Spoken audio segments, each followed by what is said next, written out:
வணக்கம். நம்ம சேனலுக்கு தொடர்ந்து ஆதரவளித்துக் கொண்டிருக்கும் நல்ல உள்ளங்களுக்கு நன்றி. தொடர்ச்சியாக ஆதரவு கொடுங்க. அதாவது நாளைக்கு தேர்தல், இன்னைக்கு ஒரு பெரிய பஞ்சாயத்து. அதாவது ஸ்டாலினே நினைத்தாலும் முடியாத ஒரு பஞ்சாயத்து. அப்படி பிரேமலதா அவர்கள் என்ன பண்ணாங்க? கண்ணீரில் பிரேமலதா அப்படின்னு கூட சொல்லலாம். உண்மையிலேயே பேசுவதற்கே நமக்கு ஒரு பார்க்குற மக்களுக்கும், அதாவது இதெல்லாம் ஒரு சண்டையா? இப்போ நாளைக்கு தேர்தலை வச்சுக்கிட்டு 23 கட்சி கூட்டணின்னு சொன்னீங்க. கேட்டால் அதுக்கு பேர் என்ன சொன்னார் ஸ்டாலின்? கொள்கை கூட்டணின்னீங்க. இப்போ என்ன பஞ்சாயத்து வந்திருக்குன்னா, பிரேமலதா அவர்கள் பணமே செலவு பண்ணலை அப்படின்னு முற்றுகை போராட்டம் நடந்துட்டு இருக்குது வேப்பூரில். இப்போ நம்ம பேசிகிட்டு இருக்க நேரம் இதை பார்த்துட்டு இருக்க மக்கள் சொல்லுங்கள், காங்கிரஸார் போராட்டம், பிரேமலதா அவர்கள் பணம் கொடுக்கல. இதே வேற ஒரு அரசியல்வாதியாக இருந்தால், ஏங்க இன்றைக்கெல்லாம் போராட்டம் பண்ணாதீங்க, இது பெரிய செய்தி ஆயிரும் அப்படின்ட்டு நான் உங்களுக்கு பணத்தை கொடுத்துட்றேன் அப்படின்னு இதை சமரசமாக்க தான் முயற்சிப்பாங்க. ஆனால் பிரேமலதா அவர்கள் இது வரைக்கும் பணம் கொடுக்கலன்னு காங்கிரஸார் குற்றச்சாட்டு. அந்த பக்கம் போன ஒன்றிய செயலாளர் பாவாடை கணேசன் அவர் பேர், திமுக, அவர் சொல்கிறாரு, பிரேமலதா காசு கொடுக்கலாம் பரவாயில்லைங்க, நான் கொடுக்குறேன், முதல்ல போராட்டத்தை கைவிடுங்க அப்படின்னா இன்னும் போராட்டம் கைவிடப்படவில்லை. செல்வ பிறந்தகு என்ன ஆனார்னே தெரியல. இதான் இன்றைக்கி இருக்கக்கூடிய நிலவரம். பார்த்துட்டு இருக்க மக்கள், உங்கள் ஊரில் இது மாதிரியான பல பஞ்சாயத்துகள் நடந்துட்டு இருக்கோம். இந்த கூட்டணி கொள்கை கூட்டணின்னு முதல்ல நினைக்கிறீங்களா? கொள்கை கூட்டணி அப்படின்னா ராகுல் காந்தி ஏன் பிரச்சாரத்துக்கு வரல? ஒரே மேடையில் பிரச்சாரம் பண்ண ஏன் வரல? அப்போ ராகுல் காந்தி என்ன யோசிக்கிறார்? மனோஜ் தங்கராஜ் போய் சால்வை போடுறாரு. ராகுல் காந்தி நான் சால்வையை ஏற்றுக்க மாட்டேன் அப்படின்னு மறுத்தது உங்கள் எல்லாருக்கும் தெரியும். இதில் அடுத்ததாக இருக்கக்கூடிய இன்னொரு உள்குத்து, இப்போ நான் பேசிகிட்டு இருக்க நேரம் இதில் பல உள்குத்துகள் இருக்குது. ஒவ்வொன்றா நம்ம பேசலான்னு பார்க்குறோம். நல்லா யோசனை பாருங்க. விசிகாவுடைய தலைவர் திருமாவளவன் முதல்ல தேர்தலில் நிற்கிறேன்னாரு.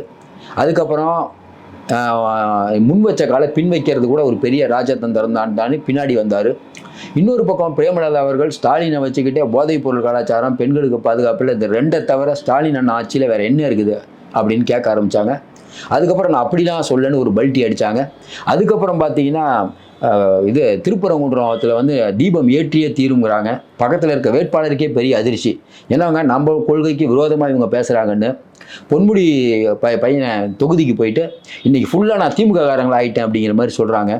முன்னுக்கு பின் முரணாக ஒரு பேச்சாக இருந்துகிட்டு இருக்கும்போது இவங்களை நம்ம எப்படி புரிஞ்சுக்கிறதுன்னு தெரில. அதிகாரிகளை மாற்றினாங்களேன்னு கேள்வி கேட்குறாங்க. அதிகாரிகள் மாற்றம் தப்புன்னு திமுக சொல்லுது. பிரேமலதா சொல்கிறாங்க, அதிகாரிகள் மாற்றங்கிறது ஒரு தேர்தலில் மாற்ற வேண்டியது தான், ஆனால் எல்லாத்தையும் மாற்றக்கூடாதான். இது என்ன புதிய விளக்கம்ங்கிறது புரியல. அப்போ பிரேமலதா அவர்கள் இந்த தேர்தலில் ஸ்டாலின் அவர்கள் 10 சீட்டு ஒரு ராஜ்யசபா கொடுத்து தேவையில்லாமல் முட்டு சந்திர போய் நிறுத்திட்டாங்கன்னு எல்லாரும் சொன்னாங்க. அது நிரூபணமாகிருக்குது. இன்றைக்கி நடக்கக்கூடிய சண்டை இதை மக்கள் எப்படி பார்ப்பாங்க? இன்றைக்கி ஊடகங்கள் நிறைய ஆகி போச்சு. திமுகவுக்கு எதிராக அவதூறு பிரச்சாரம் இதெல்லாம் சொல்கிறாங்கல்ல. நல்லா யோசனை பாருங்க. இதே அதிமுகவில் இந்த மாதிரி பிரச்சாரம்னா, செங்கோட்டையனுக்கும் எடப்பாடிக்கும் ஒரு பஞ்சாயத்துன்னு ஒன்று சன் நியூஸ் எவ்வளோ தூரம் போட்டு காட்டுறீங்க. இன்னொரு பக்கம் டிடிவி தினகரன் அவரை திட்டுறாரு, நீங்கள் இவரை திட்டுறீங்க. இந்த வீடியோ எவ்வளோ பக்கம் போயிட்டுருக்கு. இப்போ பழைய விஷயத்தை நம்ம ஸ்டாலின் அவர்கள் கூடா நட்பு கேடாய் முடியும்னு காங்கிரஸை பார்த்து சொன்ன வீடியோலாம் இருக்கா இல்லையா? உங்களை பற்றியான வீடியோ இருக்குல்ல. நீங்கள் மட்டும் புத்திசாலி மாதிரி இந்த வீடியோலாம் போட்டுட்ருக்கீங்க. இப்போ நடக்கக்கூடிய சம்பவம் ஏற்கனவே நம்ம சொன்னோம். தேமுதிக அப்படிங்கிற நிற்கக்கூடிய 10 தொகுதிகளில் பஞ்சாயத்து தான். இதில் விசிகா தலைவர் சொல்கிறார், இல்லை தேமுதிகவுக்கு எவ்வளோ வேணால் சீட்டு கொடுங்கன்னு இவர் சொன்னாராம். அப்போ ஸ்டாலினை முட்டு சந்தில் நிறுத்துறத திருமாவளவன் முக்கியமாக இருக்கார். தேமுதிக எத்தனை சீட்டு வேணாலும் கொடுக்குன்னு சொன்னாராம். 10 சீட்டே அதிகம்னு எவ்வளோ பேர் நம்ம பேசிகிட்டு இருக்கோம்.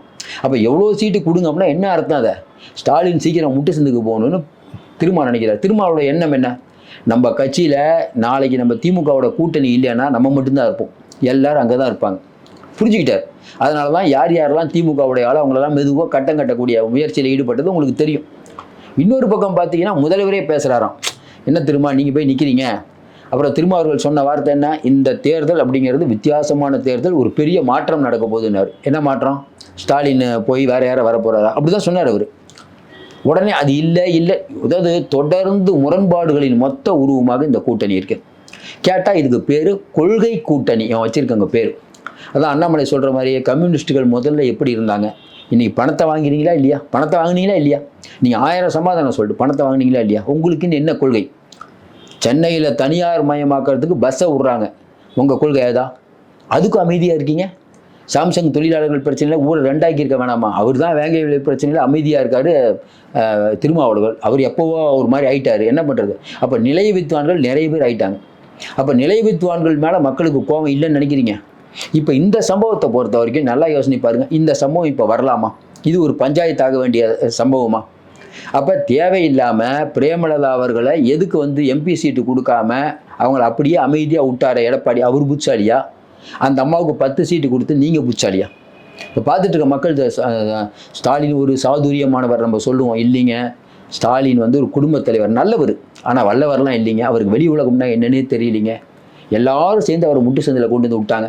பிரேமலதா நிற்கக்கூடிய அந்த 10 தொகுதியில் திமுகவே நின்றுருக்கலாம். இப்போ தேவையில்லாமல் பஞ்சாயத்தான்.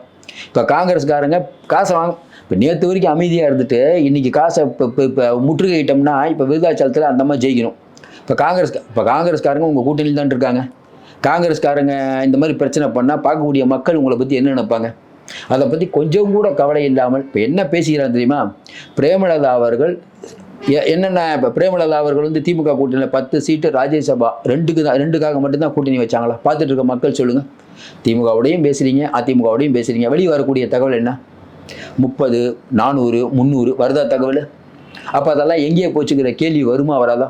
இன்னொன்று எல்லாருக்கும் தெரியும், ஒரு திமுக தன்னுடைய கூட்டணி கட்சிகளுக்கு என்னென்ன பரிசு பொருள்களை கொடுப்பாங்க, ஸ்வீட் பாக்ஸில் கொடுப்பாங்கன்னு ஊருக்கே தெரியும். அந்த ஸ்வீட் பாக்ஸ் கொடுத்ததை பகிர்ந்து கொடுக்கணும்ல. ஒருவருக்கு மட்டும் சொந்தம் வேணா, ஒருவருக்கு மட்டும் இந்த சொந்தம் இல்லை எல்லாமே அப்படின்னு எம்ஜிஆர் பாட்டு ஒன்று வரும், இறைவன் கொடுத்தது இல்லைங்கிற மாதிரி. அந்த மாதிரி உங்கள் ஒருத்தருக்கு மட்டும் கொடுக்கல, எல்லாருக்கும் பகிர்ந்து கொடுத்தது. கரெக்டாக ஒருத்தர் மட்டுமே எடுத்துக்கலாங்கும் போது இந்த பஞ்சாயத்து வருகிறது. பார்த்துட்டு இருக்க மக்கள் உங்களை எப்படி பார்ப்பாங்க? ஒரு பக்கம் வந்து நீங்கள் வந்து அந்த பக்கம் வந்து கொள்கை இல்லா கூட்டணிங்கிறீங்க. ஒரு புதுதாக ஒரு நடிகர் வந்திருக்கிறார், அவருக்கு கொள்கையே இல்லைங்கிறீங்க. உங்கள் கொள்கை என்னங்கிறது இன்றைக்கி சமூக ஊடகங்களில் பெரிய அளவுக்கு வைரல் ஆகிட்டு இருக்குது. இதை யார் கட்டுப்படுத்துறது? எப்பயுமே நம்ம ஒன்று சொல்லுவோம்ல, இப்போ இவர் சொல்கிற மாதிரி, நம்ம அண்ணாமலை சொல்கிற மாதிரி, பிரேமலதா அவர்களுக்கு விஜயகாந்த் அவங்க ஆவி வந்துருச்சு. பார்த்தீங்கன்னா மக்கள் சாதாரணமாக பேச ஆரம்பிச்சிட்டாங்க. இந்த தேர்தலில் பெரிய ஹைலைட்டே பிரேமலதாவுடைய பேச்சு தான். எவ்வளவோ தலைவர்கள் வந்து ஸ்டாலினுக்கு வந்து நல்லது பண்ணியிருப்பாங்க, ஆனால் பிரேமலதா மாதிரி நல்லது யாருமே பண்ணியிருக்க மாட்டாங்க.